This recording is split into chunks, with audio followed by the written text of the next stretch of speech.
Sail on the sloop John B. My grandfather and me. Around Nassau town we do. Oops. Hi everyone. Sorry about that. Good morning and welcome to another edition of Ocean Freight TV. I'm your host, Steve Ferreira, a little bit in TPM travel mode. So it's so great to be here today on Friday at noontime, Eastern Standard Time, broadcasting live to the LinkedIn audience, and probably have a ton of people that are on airplanes traveling all around the world from their locations to TPM.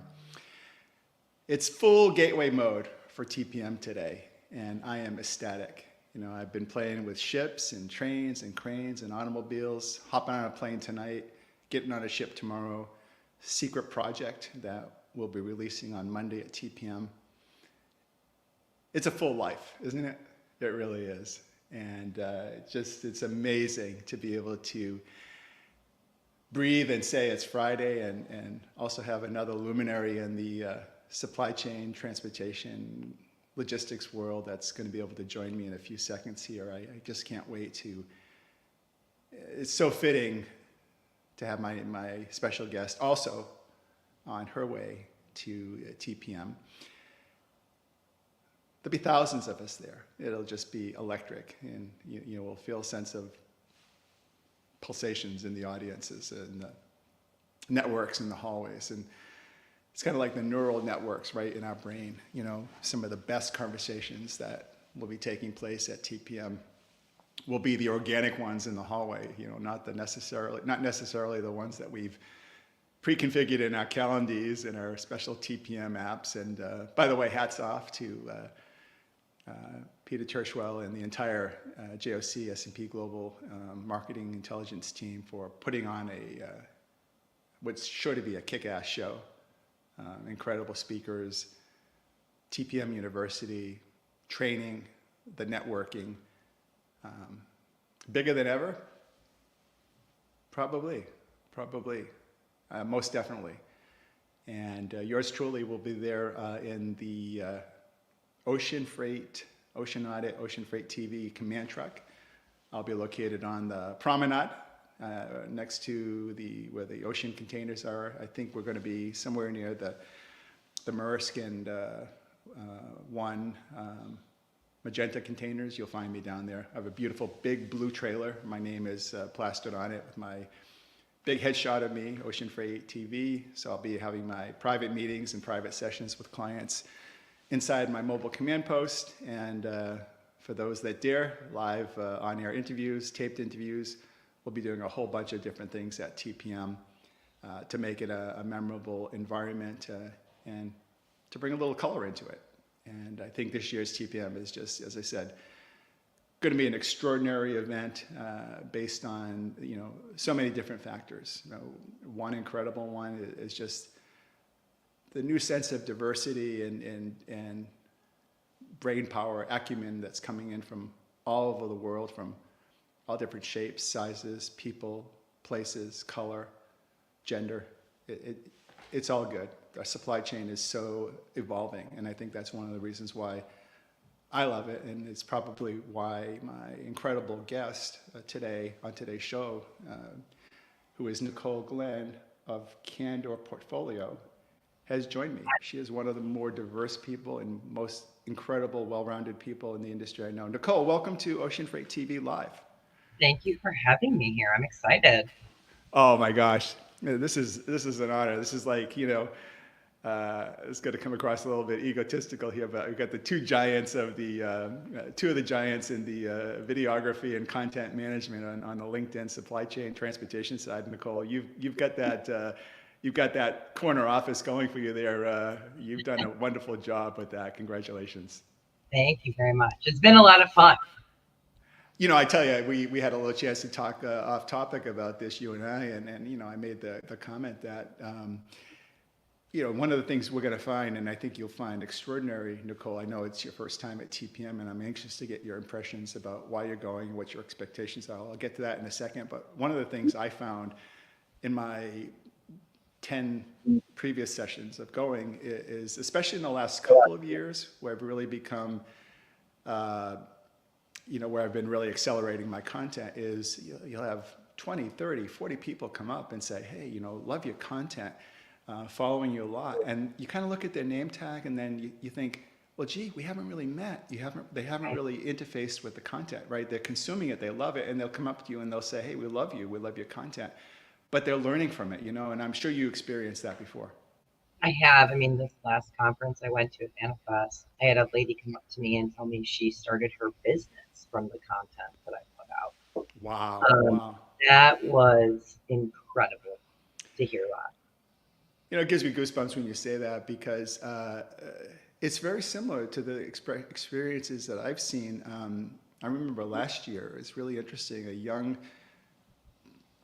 beautiful young gentleman, right? 23, 24 years old, maybe 2 years out of college, and, you could just see, the wheels turning, hey, I want to approach Steve, because, I think when you come down to it, right, we need to put more color into our industry, more fun. And, the more approachable you are, the more people like this young man would come up and, he's turned out to be such a source of inspiration. Hey, Steve, I'm going to send you this client your way, or I'm going to do this, and it's like you just lend a little bit of 5-minute coffee here or there, Nicole, and it's just amazing. I'm sure you experienced that with that young lady, young professional woman that told you that she was starting her business. I mean, I'm sure it took you so aback that you would have had a lunch with her. It You did. just, yeah. I invited her to come here, and she asked me for a full day in office, and Ah, I would help you with that. If I can do things that will help you take steps forward, I am so a proponent. So it was very humbling and just very exciting to see that. I love that, and I think that's, one of the reasons why I was just so excited, to talk because, I've had a lot of chance to review your work over the past year or so. I know we were both mutually at Manifest. Didn't get a chance to chit chat there, of course, and we'll be at TPM. But Nicole, I think one of the things that I noticed, and I think maybe it's just because I have a keen eye and I'm in the audit business, and I have to look for the exception versus the rule. But in preparing for our talk today, I had in my head the whole time, hey, it's Nicole Glenn of Candor Expedite. Nicole Glenn of Candor Expedite. I said Candid Candor, Candid Candor. I can't even say that, so many C's. And I tried to play on, how I was going to introduce you. And then you threw me a curveball, and I was in my preparation, hours ago. I looked at your profile, and it said Candor Portfolio. It didn't say Candor Expedite. Tell me Yeah. about that. What's the changes and how has it come into play? So when I first got into the concept of starting Candor Expedite, I always loved the idea of being a niche company. And then from offering niche services, you get clients that are consistently coming back to you and asking you to do different things that are still very nichey. So we've opened a portfolio of companies now that is Candor Express. So we have our asset-based company that is now live and rolling out. And then we have Candor Cool Chain, which is a mix of service and technology with packaging to really lift the cold chain side of the industry. So very excited on that. We're moving into the warehousing sector as well. So there's still to be continued on that portfolio. So I absolutely love that. I love the fact of the whole niche concept, building out different tranches of the business. I actually think you're going to kill it with the cool chain. It's in my humble opinion, and I say it with peace and love to my brothers and sisters that are always at TPM talking about the cool chain and the cold, reefer business, the whole cool chain, right? I think it's an underappreciated science. I think a lot of things that we do in this business, Nicole, are art and a hybrid of an art and a science. And I think that because it's you and you have that entrepreneurial sense, right? And let me explain what I'm saying. Years ago, when I was still at Sealand, I mean, we're talking about 20, 25 years ago, when I was at Sealand, as the ocean carrier, we really prided ourselves on the refrigerated equipment.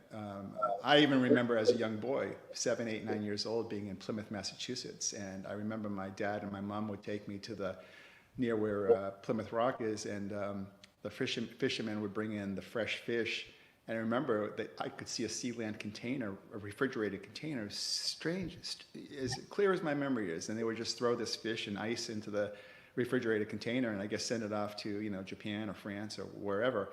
But I guess the thing is that we also had at Sealand almost like a PhD person that would be like the reefer cool chain specialist. It was very sciencey, very techy, even 20, 30 years ago.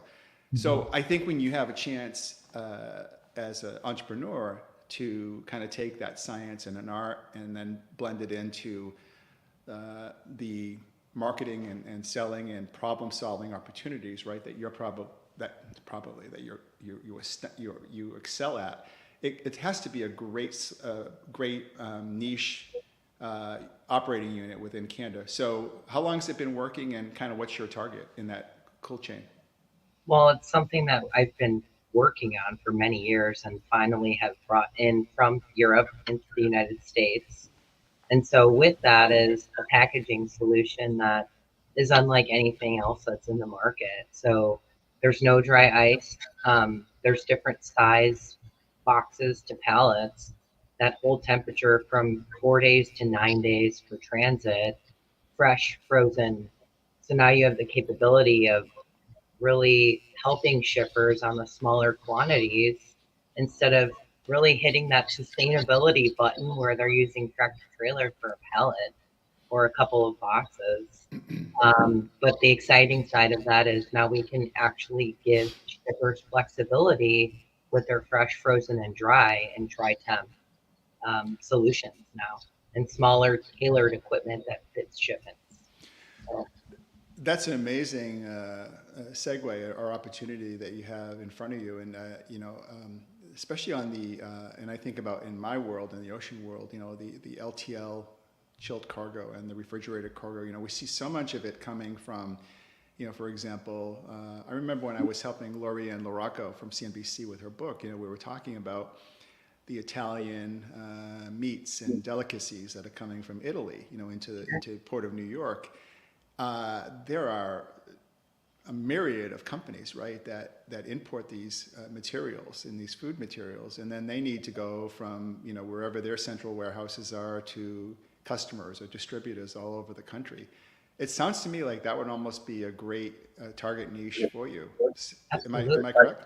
you're correct. So it can be something that is also short lead since we have the ability to air freight and move freight in a quick concept. We're able to run things slow or fast. So Yeah. it's a pretty large audience that we'll be servicing here. What I love about that too is, again, not to get in the nitty gritty of it, but it's I learned a lot in the pandemic about how ocean freight. Not that I didn't know before, of course, but one of the interesting dynamics that I found in the pandemic were some of the how should I say, very creative ways that the ocean vendors would premium price. For example, MSC, Mediterranean Shipping Company, had this cool strategy, and it was called like the double black diamond premium, where you'd get on the fastest ship, the guaranteed service, right? And it's like, the regular container was 20,000, this container was 30,000, right? And I loved how they got into the idiosyncrasies of pricing, because I don't know how it is on the truck side, but truckload and expedite side, but sometimes in ocean it can be, there can't be much. Sometimes there's not much that separates on price, right? And obviously, we're entrepreneurs, so we don't pitch on price. It's that these turnkey solutions that you're bringing to the market, like in the food and beverage industry. I mean, such a dynamic industry where service is service is service. As a matter of fact, this topic actually reminds me of something I think that happened to you. I remember you were telling the story about you were in the middle of, I think, moving from one house to another, or you just sold your house and you're moving to a new house, and then all of a sudden the phone rings and there's a retail that needs a solution. You're slinging like packages and boxes, but you're still able to service them. Tell our audience about that, because that's really thinking on your feet. That was such a fun day, just in general. Who loves moving? Yeah, I got a phone call that there was a truck that was kind of holding this freight. I don't want to say hostage, but Right. they couldn't locate it. It was needed to open a store. It was in a really unique spot too. So it was in Utah, and we were trying to recover this from a large tech freight matching platform that's no longer in existence. So we were the ones to pick up the phone call, handle this, find a truck, have these drivers wait to see where the macro point connection would be, flag people down, get this freight loaded on a different truck, and move it into, I think it went from Utah to Vegas.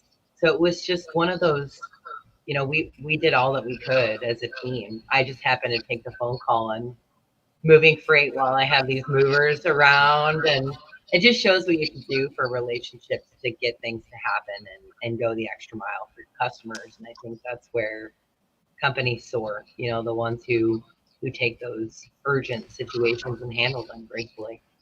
Well, it's so much, it's so true, right? And it goes so much even beyond what you said. I think it's even the kind of the empathetic way that you say it, right? Hey, my philosophy, meaning you, me, and me, is like I share the same. Is hey, my philosophy is that. Well, before I answer that, I'll say, I actually find it funny when, Google Business or Bing Business ask you to list your opening hours, right? I look at, like, I'll put all my opening hours. It's like, I mean, I can't help to put 24 hours. My wife will kill me if I put 24 Yeah. hours. But, I don't know how, in our businesses, you don't think that way as an entrepreneur. Agree or disagree? Well, I am in the expedited side, so I just know that it has to be 24 hours. So I think I'm on some people's speed dial, like their favorite iPhone. They're just Nicole. Yes. Hey, Yeah. I'm a big fan of uh, pop and rock music, and I graduated in '82 in Providence College in Rhode Island, and back in the day, and still today, the big one of our big heroes in singing was Bruce Springsteen, right? I love the boss. Springsteen's from New Jersey, not too far from where I grew up in Massachusetts, and I heard him do an interview on Howard Stern about, I don't know, 6 or 8 months ago. It was really interesting, and we're talking about um, one of the songs that they were doing, and he had Clarence Clemens, his saxophone guy, in, and they were in the recording studio for 16 hours, and they had very little breaks. And Howard Stern says to Bruce, you must look for people, right, that are of the same ilk of you, right? Because how else would Clarence and the rest of the band stay in there for 16 hours? And the boss kind of made a joke and said, "No, we just look for people that don't have anything else to do." And the boss made a joke of it, but I think it comes back to the fact that very few of us would necessarily be successful without having incredible staff and management teams and sales and marketing and financial people behind us. So tell the audience a little bit about how you create your own Clarence Clemens. How do you create your Candor team so that it fits the model of what Nicole Glenn brings as an entrepreneur? Sure. I mean, the name of it, Candor, is the primary function of the company. So it's based on those core values. So we are a completely transparent company with our employees. They know truly what's happening and where we're headed, and we explain to them that vision. Leadership management always sees financially where we're at. Nothing is kind of tucked away in a corner or as a corner office. So I'm heavily involved with this whole team to be a part of that vision and get them to see where we're supposed to be. But it's really working through those core values and making sure that the people that you pick to be on your team live and die by those. And we've come together as a leadership team to develop those. And we literally interview, hire, fire, promote based off of those core values. And we recognize our employees on them. And so I think that's what empowers people is they have a path and they see that true transparency on where the company is and where it's headed and how they play a part in it. So I think that's such an incredible gift that you have, Nicole. I took the other route. I think that it took me a long time to come to the realization of kind of who I was. Right now, if you look at yourself, you've been able to parallel your incredible gifts of entrepreneurship and kind of savant leadership and bring them into build a team that echoes and has the same sentiments. and that makes you bigger and stronger, and gives you more rapid growth. And that if you have to take time away, that's that your spirit of Nicoleship, that's a good word, is going to carry on. I chose the route to go more solopreneur, where I personally feel, again, this is just my own idiosyncrasies, is that, I feel what I do is an art and a science. I come in and I do something. I know where to hit the hammer on that, $1 million engine and get it working again. And so I approach it a little differently than you do. But at the same time, we're two entrepreneurs, and you've taken yours and built a team. I've taken mine and kind of built my own little empire or barrier to entry, so that it makes Ocean Audit a stronger company as well. So I really admire that, of how you've done that. Now, let me ask you a question. When you go to TPM, as example, we're both heading out this weekend. Are you going solo? Are you bringing your team? What's your plans for TPM? I'm going solo. We had a split this year because normally we head to a different conference. So some of my team is headed down to Orlando, and then I'm headed out to TPM for my very first time. Yeah, we talked a little bit about that, and I know that there's probably a ton of people that will either listen or hear this later, where they'll think, it's my first time at TPM too, and as a veteran, I can tell you, you can do no wrong, just by living your life there. And as I said, I think in my earlier remarks, some of the most organic and beautiful things that'll happen are pre-planned, are not pre-planned, right? They just happen spontaneously. But I think you were telling me earlier about your plans to survey the lay of the land, look for the niches that you feel that Candor can build upon. Maybe you could share with the audience a little bit about what those would be at, say, a conference like TPM, since so many TPM people will see this. Yeah, I mean, for myself, when I go to any conference for the first time, I want to see, what does that look like? What does that feel like? What's that just aura of the conference? And really, what are the best ways to connect with people? Some conferences do a great job to really bring people together for the networking capabilities. But for me, I love to see what's going on. I have, I guess you could say, a conference tribe now, people that I consistently see. And so the plans are always to meet up, and then it's organic. You meet folks and introductions are made. And, typically I do try to schedule a couple of meetings of people that I want to see, but I like to have that flexibility and that really fluidness to embrace it for the first time. I think that's excellent. Now, you're in Texas, right? Are you headquartered in Texas, right? I'm down. In Dallas, right? I actually own a condo in Dallas on Royal Lane, believe it or not. Oh, Yeah, yeah. I lived in Dallas in 82, 83, and bought real estate there. And it's one of my favorite cities, and I can't stop thinking, Nicole, I'm like a super motivational guy. I think a lot of people know, like, I actually would spend, weeks reading Zig Ziglar, Tom Hopkins. I mean, these are all Dallas guys, right? These are the best sales guys in the world, like Zig Ziglar. I mean, I love Zig, and but sales is a weird deal, right? Because I had a client the other day on the phone, and we were talking, and she said, I love everything you said. I love the fact that you're going to get us a refund. And then I said, look, I made a faux pas. I said, look, there's one other thing I want to tell you about. You don't have to do this. I'm not here to pitch you. And the first thing she said is, good, because I don't want to be sold. I don't want to be sold anything, right?